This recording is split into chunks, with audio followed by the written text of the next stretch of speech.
The credit crisis of 2009 shook the financial world to its core, with many financial institutions still reeling from the repercussions. ILStv sat down with Peter Little, a capital asset manager with RBC based in Barbados, to find out how asset managers fared during that unprecedented financial crisis. You know what, in this space it's actually been, for us, it's been a win-win because we have a pretty conservative approach to running assets. As you know, insurance companies, self-insuring, captive, basically can create their own investment policies, and the way it kind of works in Barbados is most captive managers have a pretty conservative view on the world. We avoided a lot of the disasters.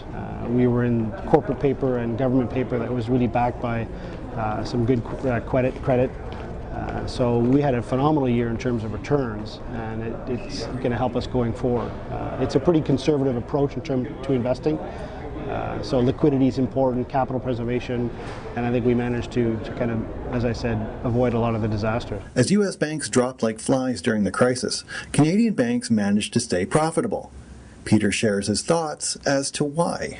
Yeah, I think in Canada what you see is you have better regulations, but you have a more diversified business. The big investment banks in the U.S. probably generated between 50 and 60% of their revenues from capital markets, whereas in Canada, I know specifically for RBC, the idea is not to have more than 25 to 30% of their revenues coming from one revenue line. So it's a real diversified business.